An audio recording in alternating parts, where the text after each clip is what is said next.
आम प्रोजेक्ट आउ पिला माने दुहे रेडी जीवा पाई किंतु एक এইটা তো হাত না এটা পানি তো এটি লাটের ডাবা এইটু পানি সে এইটা তো হাত দেবা সময় পরা সেটা ইয়ে বুঝবো ভুল কইলু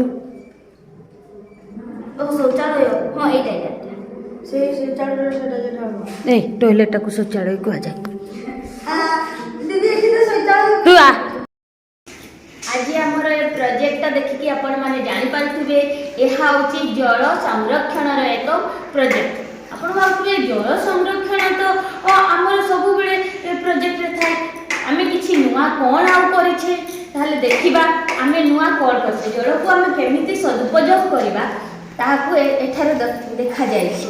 ପ୍ରଥମେ ଆମେ ବେଶୀ ଘରେ ଯେଉଁ ପାଣି ଗୁଡ଼ା ୟୁଜ୍ କରୁଛୁ ତାକୁ ଥରେ ବ୍ୟବହାର କରି ନଷ୍ଟ କରିଦେଉଛୁ। ଏହାକୁ ଆମେ କିପରି ବିଭିନ୍ନ ଉପାୟରେ ଅଲଗା ଅଲଗା କାମରେ ବ୍ୟବହାର କରି ତାର ସଦୁପଯୋଗ କରିବା ତାହା ଦେଖନ୍ତୁ। ଆମର ଏ ହେଉଛି ବୋରିଂରୁ ପାଣି ଆସିଲା ଟ୍ୟାଙ୍କକୁ, ଟ୍ୟାଙ୍କରେ ଓଭରଫ୍ଲୋ ରଖିବା ପାଇଁ ଆପଣ ଏଠି ଆମେ ଗୋଟେ ସେନ୍ସର ଲଗେଇଛୁ, ଯାହାଫଳରେ ଆମେ ଜାଣିପାରିବା ଯେ ଓଭରଫ୍ଲୋ ହେଇଗଲା ଏବଂ ଆମେ ସୁଇଚଟିକୁ ବନ୍ଦ କରିଦେବା, ପାଣି ଟାଙ୍କିରେ ଓଭରଫ୍ଲୋ ହେବନି। ଫାଷ୍ଟ କାମ। ତାପରେ ଏ ଯେଉଁ ପାଣି ଟାଙ୍କିରୁ ଆମର ୱାଶ ବେସିନ୍କୁ ଯାଇଛି ପାଣି, ଏଠି ଯେଉଁ ପାଣି ଧୋଇଲା ପରେ ଯେଉଁ ଏକ୍ସଟ୍ରା ପାଣି ଗୁଡ଼ା ଅଛି ଏଗୁଡ଼ା ଆମେ ଟଏଲେଟ୍ରେ ତାର ଫ୍ଲାସିଂରେ କାମ କରିବା। ହେଇଗଲା।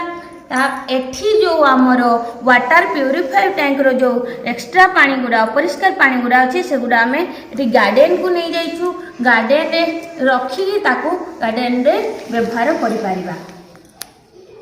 ଏପଟେ ଦେଖନ୍ତୁ ଏଠି ରେନ୍ ୱାଟର କଲେକ୍ଟର ଯେଉଁ ଛାତ ପାଣି ଗୁଡ଼ା ସବୁ ଆସିକିନା ଏଠି ଗୋଟେ ଟ୍ୟାଙ୍କ ବ୍ୟବସ୍ଥା କରିଛୁ, ସେ ଟ୍ୟାଙ୍କରେ ସବୁ ପାଣି ରହିବ।